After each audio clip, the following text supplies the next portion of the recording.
Bonjour, j'ai décidé de vous filmer une petite introduction à la matière de la section 2. Ça va être court, là, mais c'est pour qu'on soit en mesure de commencer le laboratoire sans trop tarder la prochaine fois qu'on se voit. Donc, vous avez le document de note de cours sur l'IA. Vous pouvez suivre avec ça. Bien sûr, vous n'avez pas à l'imprimer, là, c'est juste parce que je vais vous remettre une copie papier là, quand on va se voir. La deuxième loi de Newton, on l'a présentée dans la section 1, mais on s'était limité à des objets qui ne subissaient pas d'accélération. Là, dans la section 2, on va élargir notre analyse des forces sur des objets qui peuvent subir une accélération. Donc, voici là, la deuxième loi de Newton dans sa forme vraiment générale. Ça nous dit que la résultante des forces sur un objet va être égale à la masse de l'objet fois son accélération. Donc, c'est une loi vectorielle, une équation vectorielle. Alors, ça veut dire que comme la masse, c'est une quantité scalaire, la force aura la même direction, donc l'accélération qui va être produite sur l'objet. Les unités de la force, c'est des newtons, mais on peut voir aussi l'équivalence. Qu'est-ce que c'est que des newtons? Ce sont des kilogrammes fois des mètres par seconde carrée. Donc, quand on va résoudre des situations avec la deuxième loi de Newton, on va encore continuer à décomposer les vecteurs dans leurs composantes x et y. Une chose que je veux préciser avant qu'on aborde un exemple, c'est qu'il est possible d'avoir un objet qui a une accélération selon un des axes et qui est à l'équilibre selon l'autre axe. Par exemple, si on regarde ici le petit bonhomme qui est en bas, subit une accélération dans l'axe des x, mais en y, il ne se déplace pas sur la verticale, donc il est à l'équilibre. Et si on faisait un diagramme de force sur ce petit bonhomme-là qui est en bas, on aurait une situation d'équilibre en Y parce qu'il n'y a pas d'accélération verticale. La première situation qu'on va aborder ici, c'est l'exemple 2A dans vos notes de cours. Un cas très simple. Ici, on n'a pas de valeur numérique, c'est juste les concepts. Là. On regarde un objet qui subit les trois forces qui sont représentées et on sait que les trois forces ont le même module, donc la même grandeur. La première question. On nous demande dans quelle direction le bloc accélère. Donc, si on se fie à la deuxième loi de Newton, comme on sait que s'il y a une force résultante selon une direction, il y aura une accélération résultante dans la même direction. On voit ici que si les forces F1 et F3 ont le même module, ceux-là s'annulent ensemble. Donc là, on a une situation d'équilibre somme des forces égale 0 en Y. Cependant, en X, la force 2 n'est pas annulée ou contrebalancée par quoi que ce soit. Il devient évident que l'accélération aura la même direction que cette force résultante F2-là. Elle sera donc vers la droite. On nous demande après ça en B, dans quelle direction l'objet se déplace. Même si on connaît la direction de l'accélération d'un objet, lorsqu'on en fait l'analyse, il est peut-être déjà en train de se déplacer. Si on ne nous a pas fourni cette information-là, on ne peut pas savoir dans quelle direction l'objet se déplace, parce que tout ce qu'on sait à partir des forces, c'est le sens de son accélération. Mais il est possible que l'objet accélère dans la même direction que sa vitesse, donc là, il irait vers la droite de plus en plus vite. Il est possible que l'objet s'en allait vers la gauche, puis là, l'accélération en sens vers la droite le ferait ralentir parce qu'elle est de direction opposée au sens du mouvement. Puis, il est possible aussi que l'objet soit en train de se déplacer dans une direction quelconque aussi. Donc, autrement dit, la vitesse et l'accélération, il ne faut pas du tout mélanger ça. Ça ne provient pas des mêmes informations. Donc, ici, on n'a aucune idée quant à la direction du mouvement de l'objet. La troisième question, OK, qu'est-ce qui arrive à l'accélération du bloc si on double sa masse? Alors, on regarde la deuxième loi de Newton. On peut manipuler cette équation-là, même sous sa forme vectorielle, c'est-à-dire ici, on nous demande qu'est-ce qui arrive à l'accélération. Si on isole l'accélération, on peut très bien diviser la résultante des forces vectorielles par la masse, qui est un scalaire. Fait qu'on peut isoler dans l'équation comme ça, puis on en comprend que l'accélération aura toujours la même direction que la résultante de force. Et là, on voit qu'il y a une relation inversement proportionnelle entre la masse et l'accélération. Si on double la masse, l'accélération sera donc la moitié de ce qu'elle était parce qu'on a une relation de proportionnalité inverse. Ici, on va voir sur la vidéo un petit exemple de ce qu'on vient de mentionner. On a un astronaute dans la Station spatiale internationale, donc la gravité n'agit pas là, sur les balles. Vous avez vu, il a effectué la même force de frottement de l'air en soufflant sur les trois balles. Mais comme la masse des trois balles était différente, on peut voir qu'il y a une balle de ping-pong, une balle de bois et une balle métallique. Donc, sûrement que la balle métallique a une masse plus élevée. Bois, c'est une masse intermédiaire, puis ping-pong, c'est la plus légère. Voyez-vous que la même force produit une accélération différente sur les trois objets. On parle maintenant, à l'exemple 2B, d'une balle de 100 grammes qui a été lancée vers le haut. On regarde le mouvement de la balle là, pendant qu'elle monte et redescend sous l'effet de la gravité. On la regarde se déplacer toute seule. On néglige ici le frottement de l'air.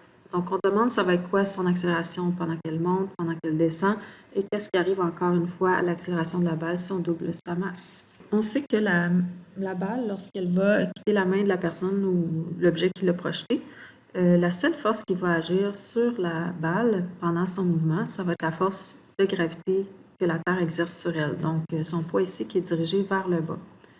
Ça va nous permettre de répondre aux questions. Donc, ici, on comprend que l'accélération va être dirigée vers le bas puisqu'on a une résultante de force vers le bas clairement ici. Il n'y a rien qui va annuler nullement le poids. Donc, l'accélération va se maintenir vers le bas. Là, on va commencer à prendre une nouvelle convention au niveau des axes. Pour l'instant, ce n'est pas si important de le faire sur un objet qui est tout seul, mais on va bientôt travailler avec des systèmes, par exemple deux objets reliés par une corde. Et là, il va falloir qu'il n'y ait pas de mélange dans nos axes, dans notre logique de nos équations entre les deux objets. Donc, ça fait qu'on va être obligé de, pour éviter les erreurs, on va toujours faire pointer l'axe des X dans le sens de l'accélération de l'objet si on le connaît. OK, donc ici, on met un axe des X vers le bas. C'est comme si on a, dans le fond, pris un repère système d'axe conventionnel, puis on l'a fait tourner dans le sens des aiguilles d'une montre. Il est juste rendu incliné vers le bas. Fait qu'ici, on pourrait dire que essentiellement notre force est orientée à 0 degré. Si on regarde c'est quoi la résultante de force selon l'axe des X, on ne connaît pas la masse de la balle, mais on va écrire M. On sait que sa grandeur de son poids, ça va être M fois 9,8. Puis ensuite, si on veut la composante en X, elle est entièrement positive, ou on peut dire encore, on fait le cosinus de 0, ce qui va nous donner 1. Donc ça va être égal nécessairement à, d'après la deuxième loi de Newton, la masse fois l'accélération en X. Bien, on voit ici que c'en est une situation où est-ce que la masse s'annule. On va pouvoir dire que l'accélération est simplement, sans grande surprise, là, ça va être 9,8 mètres par seconde carré. La composante X est positive, mais comme notre axe des X positif pointe vers le bas, ça veut dire qu'elle est vers le bas également. Donc, si on écrit le vecteur, ici, on pourrait écrire à 0 degré ou vers le bas, 9,8 mètres par seconde. Maintenant, la situation ne change pas quand la balle va monter ou descendre. La première situation qu'on a regardée, c'était quand la balle montait, mais là, quand la balle redescend, le diagramme de force reste absolument le même. La balle étant tout le temps attirée vers le centre de la Terre. Donc, il n'y aurait aucune différence dans l'analyse que la balle monte ou descend. Ça revient un peu à ce qu'on disait tantôt, que le sens du mouvement n'est pas vraiment analysé là, dans notre deuxième loi de Newton. Alors, il n'y aurait aucun changement dans le diagramme de force, ce qui veut dire que l'accélération serait également un vecteur de 9,8 mètres par seconde dirigé vers le bas ou à 0 degré. Qu'est-ce qui arrive à l'accélération si on double la masse de l'objet? Si on retourne à l'équation qu'on a construite en A pour analyser la situation, on s'est aperçu que la masse s'annulait avec elle-même. C'est comme si on divise de chaque côté par M, là. Donc on se retrouve avec 1 sur 1. À ce moment-là, ça veut dire que l'accélération, c'est une situation où elle est indépendante de la masse. Donc, dans un cas de ce qu'on appelle une chute libre, comme ça, c'est un objet qui est libre dans les airs, l'accélération ne va pas être affectée par la masse de l'objet. Ça, c'est vrai tant aussi longtemps qu'on ne prendra pas en compte le frottement de l'air. Et à moins qu'on vous parle du frottement de l'air, vous allez considérer qu'il est négligeable dans vos exercices. Donc ça implique que tout objet qu'on va relâcher, disons, d'une distance, d'une hauteur là, de 1 mètre, bien, ils vont arriver au sol exactement au même moment. Donc, je pourrais ouvrir mes mains. Vous pouvez faire l'essai, là, ouvrir vos mains puis laisser tomber votre crayon puis votre efface. Ils vont arriver au sol exactement au même moment, même s'ils n'ont pas la même masse. On peut prendre des cas un peu plus drastiques avec des masses un peu plus différentes, puis ce serait la même conclusion. On termine avec un dernier exemple, puis après ça, on va être prêt à faire le laboratoire au prochain cours. Donc, le 2C, on a ici deux masses différentes qui sont reliées entre elles par une corde qui contourne une poulie. Puis, on nous dit que les surfaces sont sans frottement et on voit que l'angle d'inclinaison au niveau de la masse 2, elle est posée sur une surface inclinée à 20 degrés. Donc, on demande de déterminer l'accélération des blocs. Une chose que je veux souligner avant qu'on commence l'analyse de ce cas-là, c'est que lorsqu'un objet est suspendu et qu'il accélère, on ne pourra plus présumer que la tension va être égale au poids de l'objet. Par exemple, si on regarde le diagramme des forces ici sur la masse 2, alors ici, on a le poids vers le bas et la tension vers le haut. Ça, on en est certain. Ce dont on est certain aussi, on nous dit, mettons, que l'objet accélère vers le bas. Mais à ce moment-là, ça sous-entend qu'on doit absolument avoir une tension qui va être inférieure au poids de l'objet, puisqu'on doit avoir une résultante de force dans la direction de l'accélération.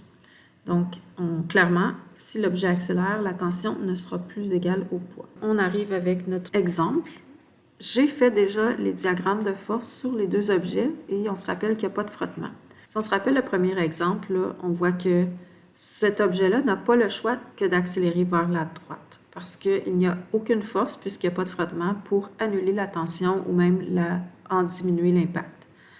Donc, on va en deuxième étape placer nos repères, nos plans cartésiens sur les objets.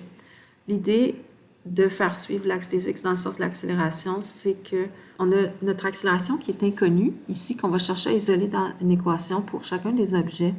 Et l'inconnu va devoir avoir le même signe, puisqu'on veut l'isoler dans un système d'équations, il faut que ce soit exactement la même inconnue. Donc, pour ça, on va prendre un axe des X qui suit un sens logique d'accélération des deux objets.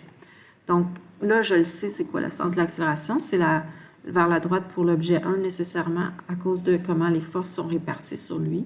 Pour l'objet 2 aussi, si on relâche le système, puis que le bloc 1 se met à accélérer vers la droite, alors nécessairement le bloc 2 qui est connecté à lui va accélérer vers le bas de la pente. On se rappelle que le 20 degrés d'inclinaison de la pente va se trouver dans le diagramme de force entre le poids P2 et le Y négatif. Si on applique la deuxième loi de Newton sur le bloc 1 pour commencer, on va y aller avec lui. Il est plus simple vu que nos forces sont toutes alignées avec des axes. Si on regarde la somme des forces selon la direction X, pourquoi qu'on choisit en X? C'est parce que l'accélération qu'on cherche est dans cette direction-là. Il n'y a que la force T. C'est une inconnue, mais on sait sa direction. Donc, on va dire la composante, c'est donc plus la grandeur de la tension parce que ça doit être positif, vu que c'est vers l'axe des X positif. Alors, c'est tout, il n'y a que cette force-là pour la somme des composantes de force en X, puisque le poids et la normale N1 n'agissent pas du tout dans la direction des X. Alors, ça va être donc égal à la masse 1 fois l'accélération du bloc 1. Là, en fait, je vais enlever l'indice 1 parce que nos deux objets, s'ils sont rattachés ensemble et que la corde reste tendue, ils n'ont pas le choix que d'avancer au même rythme, donc leur accélération sera la même. Alors, on se retrouve avec la première équation à deux inconnues. Tension égale 6 fois l'accélération. Ça, c'est dicté par l'analyse du bloc 1. On n'a donc pas assez d'informations pour aller isoler l'accélération, à moins d'aller analyser le bloc 2. C'est ce qu'on va faire à l'instant. On va appliquer la deuxième loi de Newton sur le bloc 2 en direction des X toujours, parce qu'on veut l'accélération dans notre équation. Pour le bloc 2, j'y étais ici avec le petit angle de 20 degrés, qui est compris entre le poids P2 puis l'axe des Y négatif. On cherche la composante des forces, les composantes de force en X. Donc, pour le poids P2, c'est une composante qui va être parallèle à l'axe des X et qui va se trouver à être face à l'angle de 20 degrés, donc ce qui revient à travailler avec le sinus puisqu'on veut travailler avec le côté opposé. Alors, on va obtenir la composante du poids en X pour l'objet 2 en faisant le poids numéro 2 fois le sinus de 20 degrés. Comme on prend le petit angle ici, on vérifie aussi le signe de la composante, mais ce sera positif puisque le poids agit dans le sens de l'axe des X positif. Pour l'autre force qui agit selon l'axe des X, c'est la tension sur l'objet 2. Cette fois, elle est en sens contraire de l'axe des X. Donc, on peut dire que sa composante X correspondra à entièrement moins la grandeur de la tension. Donc, ça va terminer la somme des forces en X. Donc, c'est égal à la masse 2 fois l'accélération du bloc 2, mais leur accélération, comme j'ai dit, est la même. Si on met nos valeurs numériques là qu'on connaît, on va avoir obtenu l'équation qu'on voit ici à droite. Puis là, on se retrouve avec un système de deux équations à deux inconnues. Les inconnues sont identiques. Il s'agit de la grandeur de la tension et la grandeur de l'accélération. Donc là, on va effectuer une substitution. Dans l'équation 2, la deuxième équation, je vais remplacer la tension T par son équivalent obtenu par l'équation 1 de 6 fois l'accélération. Et puis à ce moment-là, je vais pouvoir être en mesure d'isoler l'accélération inconnue et on va obtenir une accélération de 0,838 mètres par seconde carré. Donc voilà, c'est la façon qu'on va pouvoir faire le calcul de l'accélération théorique d'un des montages qu'on va regarder en laboratoire. Vous pourrez vous référer à l'analyse qu'on vient de faire de l'exemple 2C lorsque vous arriverez à devoir déterminer l'accélération théorique d'un montage en laboratoire qui correspond à une situation similaire à ce qu'on vient de voir. Donc voilà, c'est tout. Ça complète les exemples que je voulais faire avec vous pour que vous voyez comment on va un peu aborder les cas avec accélération. Vous allez être prêts à commencer le Lab 3 quand on va se voir à la prochaine rencontre.